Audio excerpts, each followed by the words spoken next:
Este programa é livre para todos os públicos.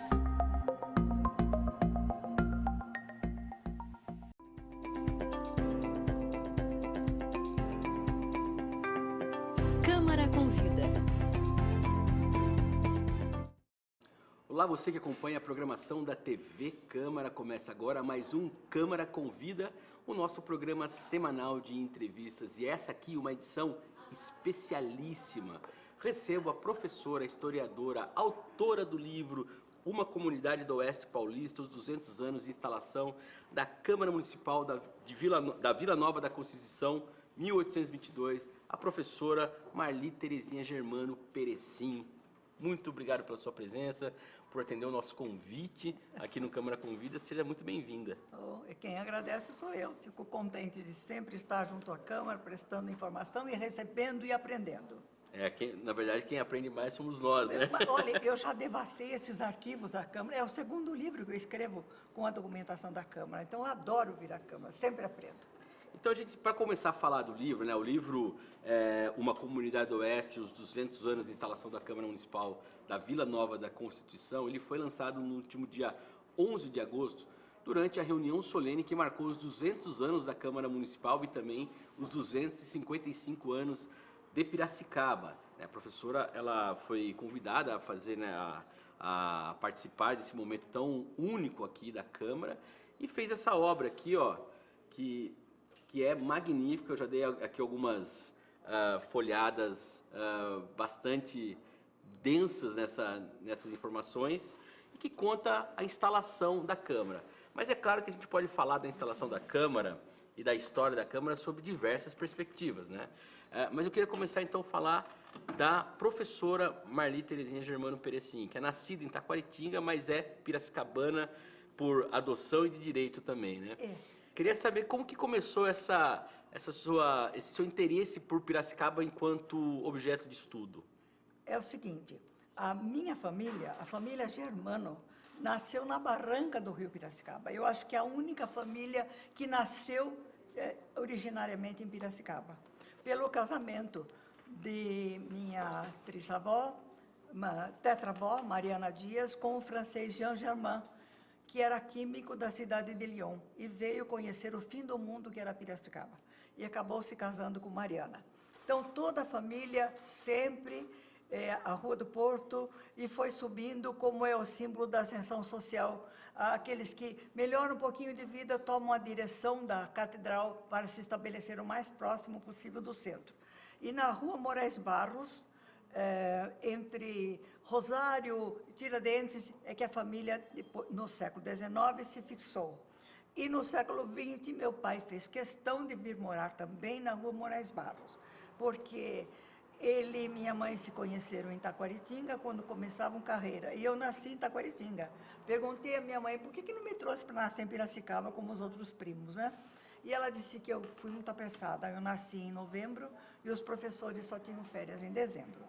Então, quando eu cheguei aqui, aos 4 anos de idade, de remoção em remoção, meus pais vinham fazendo remoções, meu pai me disse: filha, tiramos as rodinhas da mobília. Queria dizer que tínhamos chegado para ficar. E ficamos mesmo. Então, desde os 4 anos eu estou aqui. E nunca saí de Piracicaba, a não ser para estudar. Sabe, sentir-se próximo das raízes é uma coisa muito interessante, muito gostosa. E a primeira vez que eu acho que me implantei definitivamente, ainda aos 4 anos, foi quando eu conheci o rio Piracicaba. Quando eu cheguei na beira do rio, e eu tinha um sapatinho, eu tinha 4 anos, e pisei com um sapato e meia na água, minha mãe já não gostou, porque já estava suja de barro, de lama. Eu tive uma sensação maravilhosa. O rio, o fundo do rio, um fundo rasinho, assim, na superfície, e eu dentro do rio. Foi uma coisa maravilhosa, foi como se fosse o meu segundo nascimento. E dali passei rio acima. Como se fosse batizada mesmo. Fui, né? Batizada, exatamente. Acho que eu me autobatizei. E aí aquela maravilha, subindo o rio até a cachoeira, o Salto de Piracicaba. Fiquei apaixonada para sempre. E nunca mais pensei em outra coisa sem cavar as nossas raízes, estudar, aprender, desencavar as coisas antigas, ler os documentos, fazer contatos, contextualizar. Aí passa a ser História de São Paulo, passa a ser História do Brasil. Por isso que eu fiz doutorado em História Social do Brasil, para saber mais. E continuo procurando e continuo cavando nos arquivos. E esta Câmara é um tesouro para mim.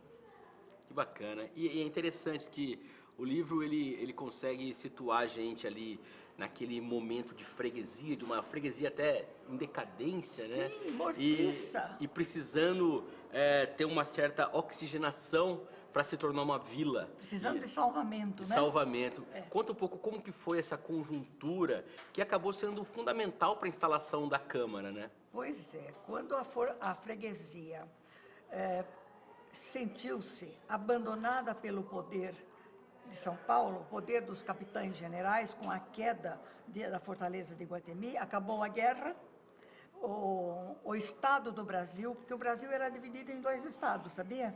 Do Grão-Pará e Amazonas, e depois os estados do Brasil. O estado do Brasil, que começava do Ceará para baixo. Então, no estado do Brasil, houve uma situação peculiar. Portugal perdeu a guerra, metade do sul e sudeste passou para os castelhanos, até quase o Paraná, e tudo perdido, não havia mais necessidade das embarcações para a guerra, porque Piracicaba, da margem direita, era o estaleiro. Não havia intenção de construir uma grande povoação, que se transformasse logo em vila, a exemplo de Porto Feliz, de Campinas. Não, apenas a intenção do governo era militar, estratégica. Piracicaba só deveria construir barcos, os barcos que navegariam todos os mundos e fundos da Bacia Platina, principalmente para a guerra, e mais nada. Pequenas famílias, coisa de... A primeira estatística que eu encontrei, de 1773, a primeira de todas, só tinha 9 famílias. 9 famílias com 181 pessoas. Era o suficiente para tocar o estaleiro, porque a agricultura de pequenos ganhos, com as covas de mandioca, de batata, feijão, um pouquinho de fumo, algodão, era o suficiente, e um pequeno criatório, era o suficiente para tocar o estaleiro. O estaleiro precisava sobreviver da pequena agricultura e precisava fornecer as canoas. Mais nada. Acabou a busca das canoas, acabou o interesse por Piracicaba. Piracicaba quase morreu. E para não perecer totalmente, todos pensaram num grande negócio. Vamos transferir para outra margem. Alguém pode dizer, mas grande diferença, uma distância da margem para outra. Não seria um grande negócio se não fosse feita essa transferência. Grande negócio por quê? O pároco tinha uma igrejinha caindo aos pedaços. Ia ganhar uma igreja nova na margem esquerda. A população que produzia na agricultura a meia com o capitão Mor, ia produzir só para si no lado de lá que era livre. Então, os lucros, os ganhos ficavam para os agricultores. O Barbosa perdia o rendimento das ameias, mas, em compensação, ele ganhava a margem direita como poceiro, e logo depois passava-se em cartório a propriedade. Tanto que, quando ele morreu, toda a margem direita foi vendida pelos seus herdeiros. Todos ganharam. Agora, a margem esquerda era propriedade, porque quando se fundou a povoação de Piracicaba, se fundou na área de uma antiga sesmaria. Sesmaria de uma légua em quadra, no meio o porto. Então, metade da sesmaria, margem esquerda, metade, margem direita.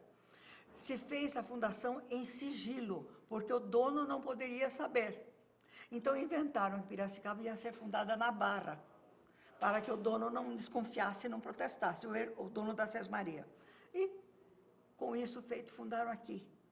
Quando se funda uma sesmaria, pode ser no meu terreno ou no seu, você perde o direito, volta a ser terra do rei. E o rei distribui para a nova população. Mas a margem esquerda continuou pertencendo ao herdeiro, ao dono legítimo. Então, o Barbosa foi a Porto Feliz, pagou à vista, por 80 mil réis, a margem esquerda do rio Piracicaba. Faça ideia, por 80 mil réis, toda a margem esquerda do rio Piracicaba. Caramba, que história. E aí entregou para a povoação. E aí foi essa a primeira tentativa de salvação. A segunda, que o capitão Mor, que também ajudou a tramar tudo isso, passou a trazer os proprietários rurais de Itu. Mas ele era muito esperto. Ele trouxe aqueles que davam trabalho na justiça e na polícia. Os alvoroçados, os de sangue quente, os briguentos. Então, eles se estabeleceram em Piracicaba. Alguns compravam terra por 10 mil réis, o preço de um cavalo. Outros, simplesmente, a terra era solta, era livre, se apossavam. E outros, mais gananciosos ainda, se apossaram da terra que deveria ser da povoação. Aí o problema jurídico, né? Não podia construir a igreja, porque alguém tinha ocupado o terreno da igreja. Não podia pôr o pelourinho na praça, porque a praça era terreno de outro alguém. Não podia construir a Câmara, porque eles não queriam a Câmara. Não queriam tampouco a independência do Brasil. Tudo que era para o nosso progresso, eles eram contra, porque defendiam seus interesses. E esses eram chamados de corcundas. E os corcundas se tornaram os inimigos acérrimos dos liberais, que vinham com as ideias da Revolução Francesa, do contrato social, muito inspirados pela independência dos Estados Unidos, pela independência do Haiti e pela Revolução mesmo em si, os direitos humanos, né? E a Constituição. Então, foi uma batalha de longo prazo e que se arrastou praticamente por toda a monarquia. Só se resolveu com a República. Aliás, né, a ideia da República naquele momento, né, a senhora citou a Revolução Americana, a palavra, a ideia da República era algo que estava muito em voga, sobretudo nas Américas, né? Nossa, por conta era uma palavra da Revolução Americana, era uma palavra mágica. República, né? E Constituição, a liberdade dos povos, sim, porque era no Brasil era uma sociedade de ordens, clero, nobreza e povo. Direitos ao clero, que tinha a sua proteção. Todos os privilégios à nobreza e nenhum ao povo. Era um segmento abandonado. Uma vez eu fiz uma palestra e perguntei, nessa sala existe alguém que é filho de neto ou de barão? Ninguém era. Eu falei, então ninguém poderia estar sentado aí, nem eu aqui falando. Somos povo. E como povo, não tínhamos direitos. Perfeito. Agora, então imagina nesse momento ali, né, 1822, a freguesia em decadência, todo esse processo, que é um processo né, que envolve muita questão do posseiro, né, isso que a gente conhece hoje como posseiro, né, de forma muito pejorativa, inclusive, né, e aí a Câmara está ali se estabelecendo em 11 de agosto. Quais foram as primeiras demandas que surgiram para a Câmara ter que enfrentar, justamente para tentar colocar isso em ordem, vamos dizer assim? Pois é. Imagine o problema dessa Câmara. Recuperar as terras griladas de gente poderosa. Aí entram a tocaia, a capangada, as ameaças, os assassinatos. O tropeiro que ajudou na Revolução Urbana protestando foi assassinado em frente à porta da Igreja Matriz. O meu tetravô, que participou daquele motim, sofreu 2 atentados. O Rábula, que defendia os direitos dos pequenos, foi proibido de advogar. E o Ferreiro foi perseguido o resto da vida. Bom, gente poderosa, que só tinha medo dos liberais, porque os liberais tinham um exército armado em Itu, pronto para intervir, porque esse exército fora montado para defender a independência do Brasil, porque a diferença da Câmara para a independência é 27 dias. Então, foi uma coisa interessantíssima. Os corcundas ficaram intimidados pelo exército ituano e provocados pelo motim aqui dentro. Então, a raiva contra os liberais era dupla. Então, quando essa Câmara liberal, que ganhou a eleição porque os corcundas se afastaram, se intimidaram um pouquinho, essa Câmara tinha que recuperar o terreno e atender a demanda. O que o povo queria? O povo queria um pedacinho de chão, que se dizia uma rata ou um lote, vamos dizer aí... Você usa a expressão rocio. O rócio. Rócio. O rócio eram as terras públicas. Por exemplo, a Câmara podia dar terras dentro do rócio. pequenos lotes para construções miseráveis, choupanas, casinhas de pobre, porque os pobres viviam encurralados na Rua do Porto.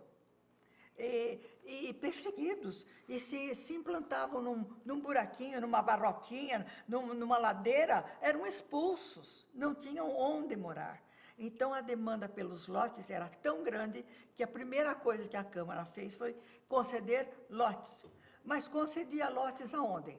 Vamos dizer, onde hoje é a Rua São José, aqui, do lado, né? Não.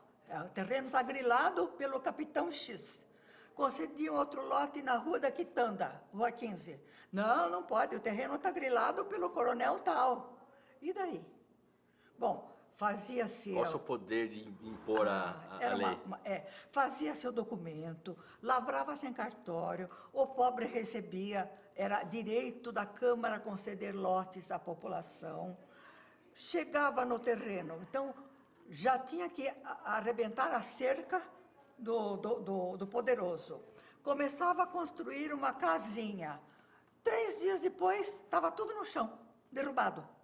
O poderoso mandava os seus escravos derrubarem aquela pequena construção e socarem o terreno, nivelarem o terreno e eliminarem tudo. E o pobre ficava com aquele prejuízo dos primeiros trabalhos da construção. Meu tetravô passou por isso várias vezes.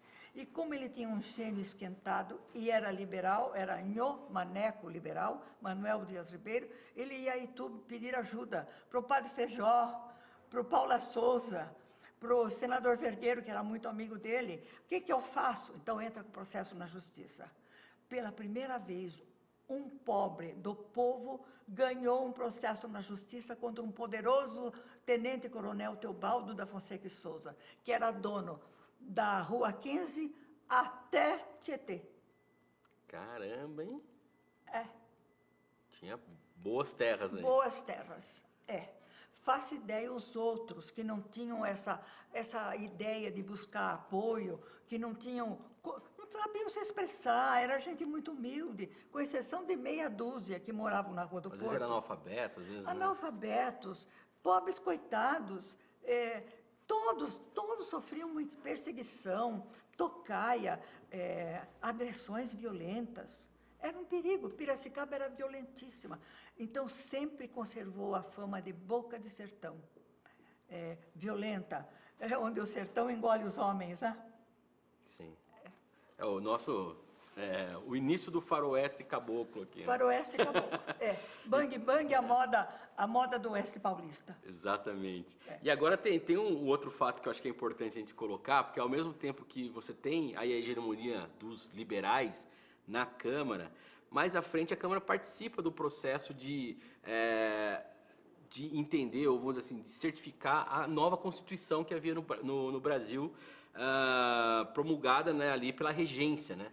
Como que foi essa possibilidade, assim, ao mesmo tempo que eram os liberais que eram contra a família real, ao mesmo tempo eles tiveram quais foram os interesses em jogo? Foi assim, mas veja que a Câmara Liberal que começou só ganhou a hegemonia durante 1 ano. Nos outros 3 anos começou a perder terreno pela chegada dos corcundas e ela vai se enfraquecendo. Então, a partir de 1823 até mais ou menos 1840, os liberais estão sofrendo muito sobre a tutela dos conservadores. E nesse clima acontecem abdicação, acontece segundo reinado, acontece um monte de coisas. Mas, com a questão dos liberais e a independência, ocorreu um fato extraordinário. Veja bem, o príncipe regente, o filho do D. João VI, estava no Brasil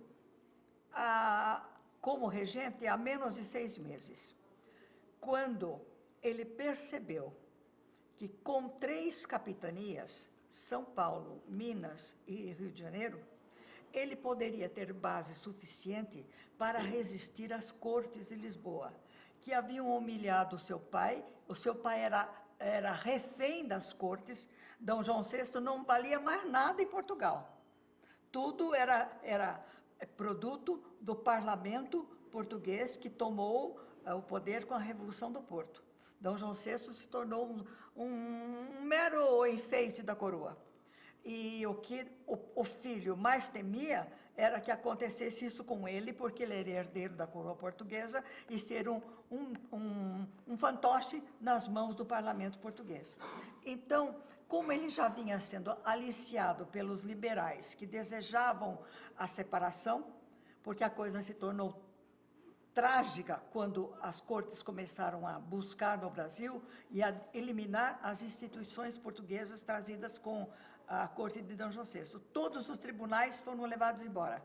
Todos os departamentos de Estado foram levados embora. Só faltava buscar o príncipe. E o Brasil ser novamente conduzido ao status de colônia. Isso apavorava os brasileiros que tinham interesses, vejam bem, no liberalismo, porque um dos lados do liberalismo era a liberdade de comércio. E o Brasil vivia atado aos monopólios portugueses. Só podia negociar com Portugal, e Portugal cobrava os impostos que bem desejava. Além dos monopólios, tinha o dízimo, o quinto dos metais, a vintena, a onzena, até impostos para fazer o dote de casamento de princesas e impostos para reconstruir Lisboa do terremoto. O Brasil custeou o Império Português durante todo o período colonial. Foi uma ação predatória. Toda a nossa riqueza esvaía abundantemente e era gasto perdulariamente. E também começou a acontecer a evasão para a Inglaterra pela incompetência de Portugal diante do Tratado dos Vinhos e dos Panos. Portugal comprava panos da Inglaterra e vendia vinhos. Acontece que entrava em déficit, porque sempre comprava mais panos do que vendia vinhos. E o déficit era pago com o dinheiro do Brasil. O Brasil pagava tudo. O luxo de Portugal, guerras de Portugal, a nobreza de Portugal, as construções suntuárias, as grandes catedrais e palácios de Portugal. Bom... Aliás, quem visita Portugal... se assusta, né? Quando você vê lá, por exemplo, as estruturas das cidades velhas ali são todas feitas com material, né, tudo brasileiro. Que existe de bom, bonito em Portugal é com dinheiro do Brasil. Depois da independência, a decadência. Continuaram sugando os estados africanos, mas rendia muito pouco. Quando eu estive lá em 71, havia uma obra moderna, a Avenida da Liberdade, construída pelo Salazar. Então, a grande piada era perguntar quando que seria inaugurada. A única coisa moderna depois da independência do Brasil. Caramba. Bom, então, houve uma aliança de interesses, uma conveniência de interesses. O Brasil se tornava autônomo, ganhava liberdade de comércio com a Inglaterra, com a França, com os Estados Unidos, principalmente com a Inglaterra. O príncipe ficava no Brasil como imperador e conservava a coroa, porque, na verdade, ele também era muito esperto. Ele queria as duas coisas, né? Então, mandou a filha para lá e forjou lá um casamento que não deu certo com o irmão e ficou no Brasil. Então, a independência foi tratada friamente, um negócio de interesses de ambas as partes. Mas haviam os corcundas, que não entendiam a situação, as vantagens da situação, e queriam, de todas as maneiras, continuarem como colônia, porque estavam bem com as autoridades coloniais. Pichinchas e pequenos impostos, que eles tinham privilégios. Então, foi uma questão muito séria a ser enfrentada pelos ituanos, porque Itu era o centro decisório do Oeste Paulista. São Paulo era o Vale do Paraíba e o Oeste Paulista. O Oeste Paulista decidiu que se portaria a favor do príncipe em aliança e contra os corcundas que dominavam na capital. Por isso se tramou um exército. E por isso o príncipe veio da capital para São Paulo. A independência aconteceu em São Paulo por causa dessa aliança de interesses e porque houve esse estado de guerra desse exército prestes a intervir contra os corcundas. Podia ser Piracicaba, podia ser Campinas, podia ser São Paulo. E ele veio para pacificar a situação. E resolvida a situação, engraçado, Itu, com aquela grande coligação das vilas, Campinas, Jundiaí, Sorocaba, Piracicaba, entrou numa posição estranha, como se fosse um Estado dentro do... Estavam pensando até como fazer uma Constituição. Então, José Bonifácio, muito diplomata, resolveu a situação, porque ele já viu um processo de independência em todo o sudeste do país, ele era muito esperto, e se estabeleceu pela paz. E aí, no caso, ele sabia que a força ali desse projeto do Dom Pedro era justamente manter o Brasil unificado, né? Exatamente. Não daria para começar a picotar o Brasil. E unificado a partir das partes mais ricas e melhores do sudeste. Tanto que, a partir da Bahia, Pernambuco, Piauí, Maranhão, havia resistência. Então, foi possível, com esta base de Sudeste e Sul, enfrentar a resistência do Norte. Perfeito. Então, gente, você vê que a história é magnífica. O livro nos dá uma noção muito forte do que é a instalação da Câmara e como ela foi definitiva para que toda essa Vila Nova ali se constituísse, né, depois do período ali da freguesia e viesse até os tempos atuais, onde nós estamos aqui hoje na Câmara.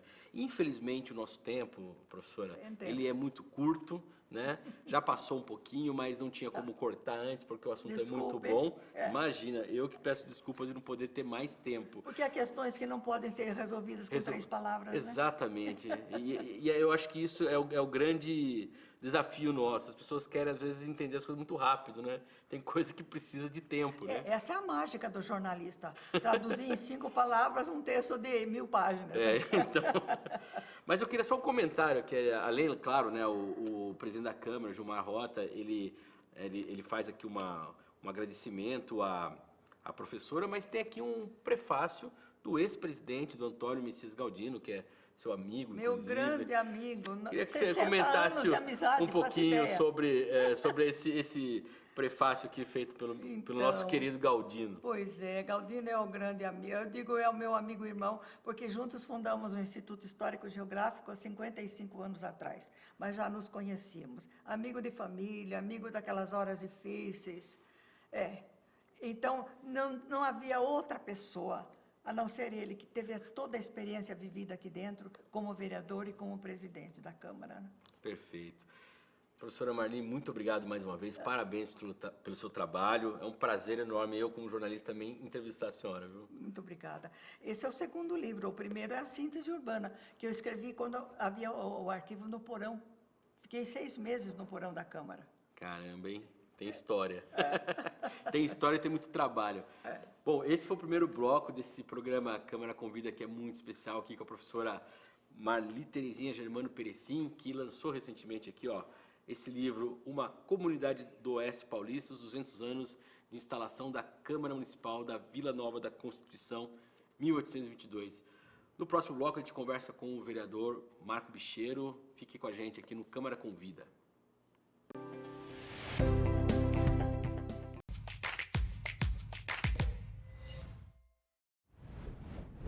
Em um dos nossos programas, vimos uma passagem desse livro aqui, que é o mais antigo do acervo da Câmara. Quer saber um pouquinho mais sobre ele? Então venha com a gente, aqui, no Achados do Arquivo.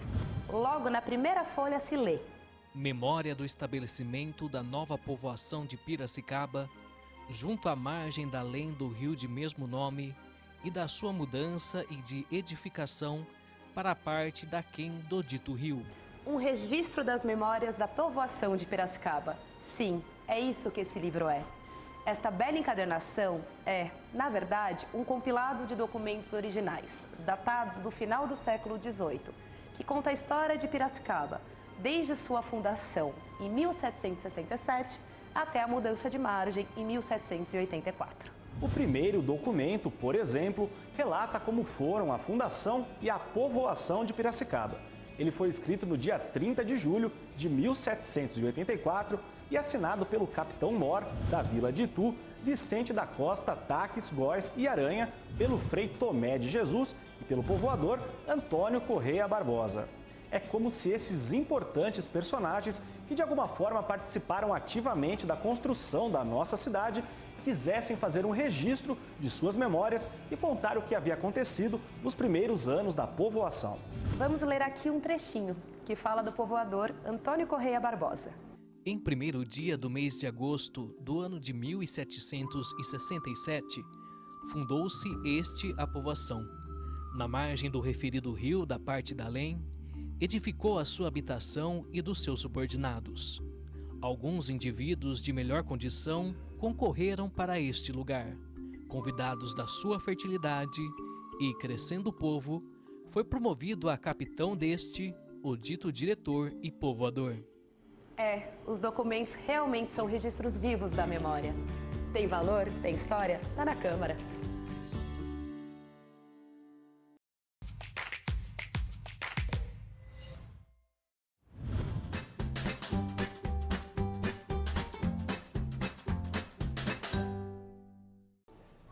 Que eu não quero. Difícil responder no mundo e no momento que a gente sempre quer algo. Mas hoje, olhando para trás, eu vejo pouco ou nada que me faltava. Eu tinha o que precisava e fui buscar lá fora o que eu achei que não tinha. Faltou mais amor próprio, faltou. Faltou perceber que eu tinha tempo para investir em mim e ser quem eu queria ser. Por isso eu não aceito mais promessas coloridas e enfeitadas com flores açucaradas. Não quero. Eu não aceito ser dependente financeiramente de qualquer homem que diga que me ame. Eu não aceito me anular por alguém. Eu não aceito e não quero cuidar de alguém que eu mal conheço.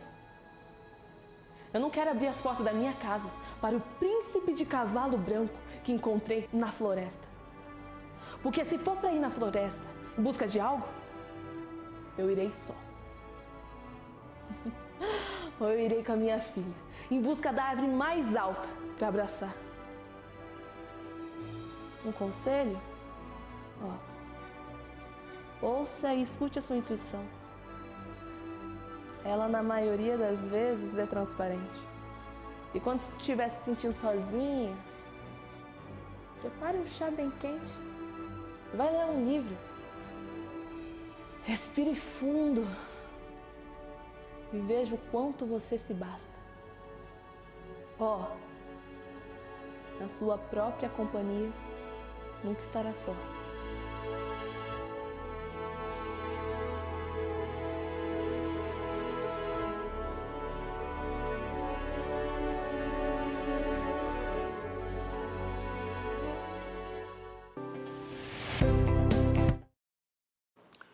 Olá, você que acompanha a programação da TV Câmara. A gente volta para o segundo bloco aqui do Câmara Convida.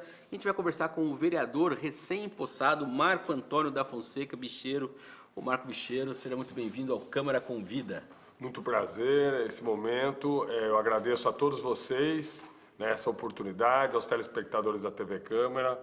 Uma boa tarde para o senhor também e aos meus 1.464 eleitores que me apoiaram, confiaram na minha pessoa. Um agradecimento especial para minha mãe e para o meu pai que tá no céu, mas são pessoas que sem eles realmente o meu sonho não se realizaria, né? Venho com muita garra, né, nessa casa aqui para poder trabalhar, somar, né? Eu acho que nós queremos fazer uma política voltada para a população, voltada independente de partido, sem partidarismo. Vamos votar nas propostas que são boas para a população. Se vem uma proposta da oposição, nem sei se oposição, se o Brasil existe esquerda, direita, mas se vem da oposição e se for interessante para o povo, acho que a gente tem que bater palma e aprovar. Perfeito. O Marco Bicheiro, ele é médico, né? As pessoas conhecem ele pela atuação na medicina, tem 54 anos. Tomou posse no último dia 8, né, de agosto, e queria que o senhor falasse um pouquinho da sua trajetória, né? É lógico que a gente sabe que às vezes as pessoas olham e falam assim, o cara se tornou vereador, né? A pessoa se tornou vereador, mas a gente sabe que por trás tem toda uma história, tem a busca de ser uma liderança, tem uma demanda, que no caso do senhor é a saúde. Queria que o senhor falasse um pouquinho dessa sua trajetória que levou o senhor a ter o desejo de se candidatar e ser um representante da população. Como eu disse para você, é um sonho de criança, é uma ideia que a gente vem construindo, né? Eu sou piracicabano, sou nascido e criado aqui, então acho que a gente tem um amor muito grande pela cidade E a ideia de ser político tem alguns anos, né, que vem, a gente tem medo de entrar porque a gente não sabe, a gente tem receio, né? Hoje em dia o político ele está meio sequestrado, né? Então a gente tem, mas nós temos assim, acho que a demanda minha em torno da saúde, né? Nós vamos colocar alguns requerimentos com relação aos OS, a solicitação de especialistas. Não quero criticar o executivo, não quero criticar nenhuma secretaria, como eu falei ontem no requerimento. O que eu quero é juntar tudo e poder colaborar com o povo, né?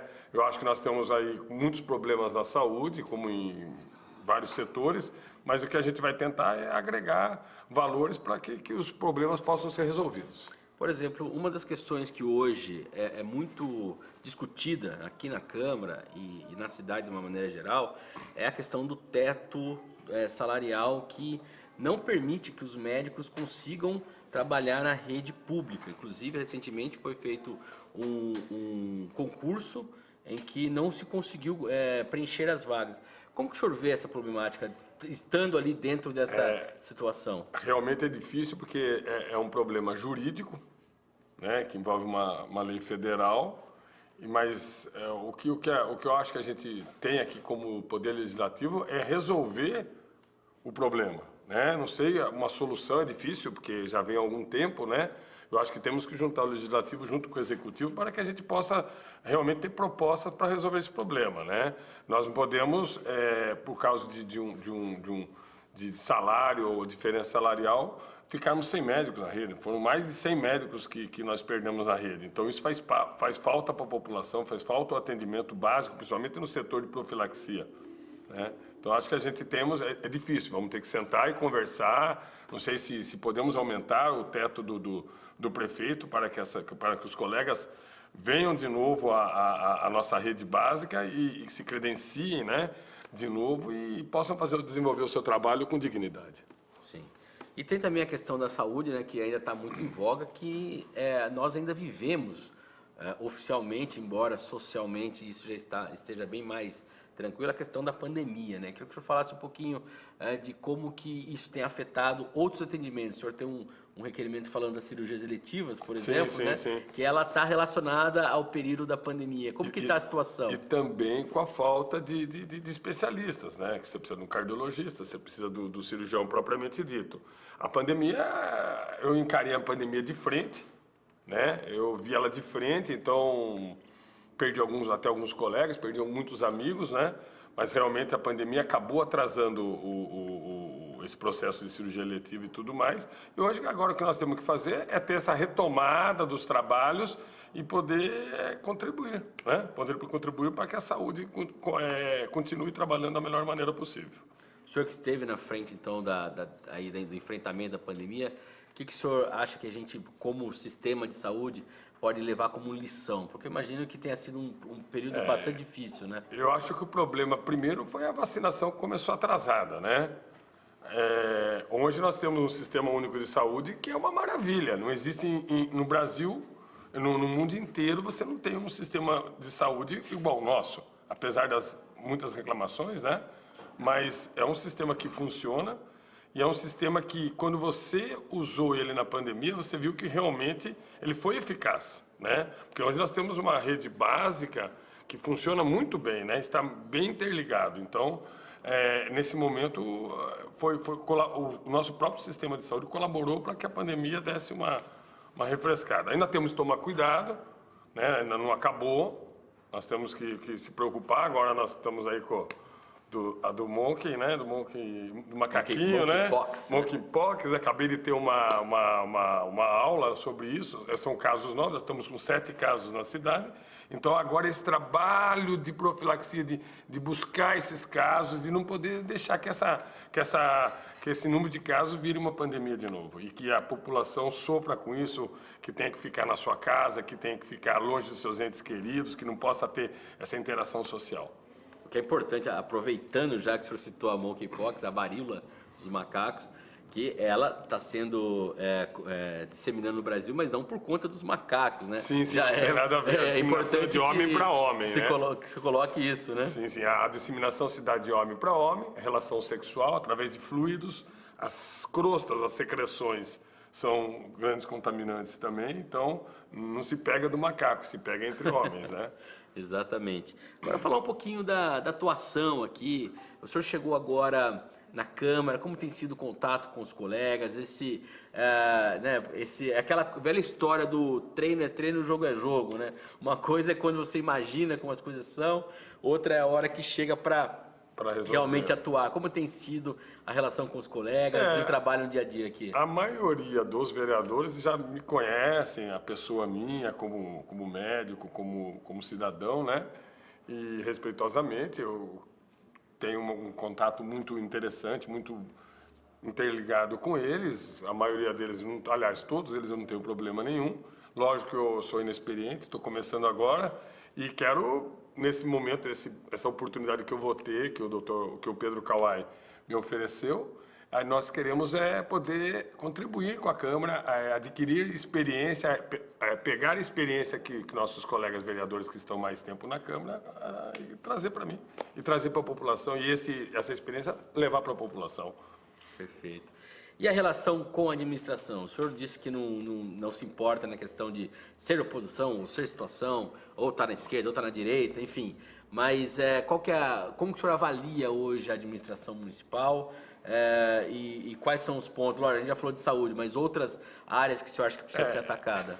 É uma pergunta difícil, né? Porque se a gente criticar, parece que nós estamos criticando Eu vejo a cidade meio parada. A verdade é essa, né? Eu acho que está faltando muito assim. Eu acredito que também seja resquício um pouco da pandemia, né? Eu acho que agora o prefeito Luciano deve ter algumas iniciativas, alguns trabalhos em cima para fomentar até a sua participação política, né? Então, assim, o senhor acredita que é o momento de...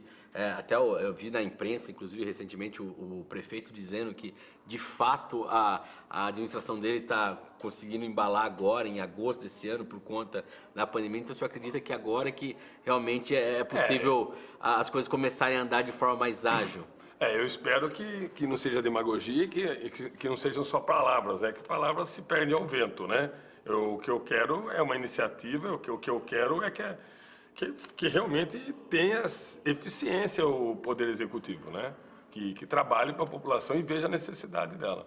Agora, o senhor também tem uma experiência com o servidor público, né? E nesse ano nós tivemos algo que há muito tempo não acontecia na cidade, que foi uma greve dos servidores, né? Como que o senhor avalia essa relação dos servidores, que tem se sentido muitas vezes aí preteridos, né, em relação à questão salarial, por conta das perdas, né, de reposição? Como que o senhor tem visto isso nos ambientes que o senhor trafega, transita? Os contatos que a gente tem com os colegas, pelo menos na área da saúde, as pessoas estão muito descontentes, né, porque houve uma defasagem salarial, uma inflação que acabou engolindo o salário de todos, né?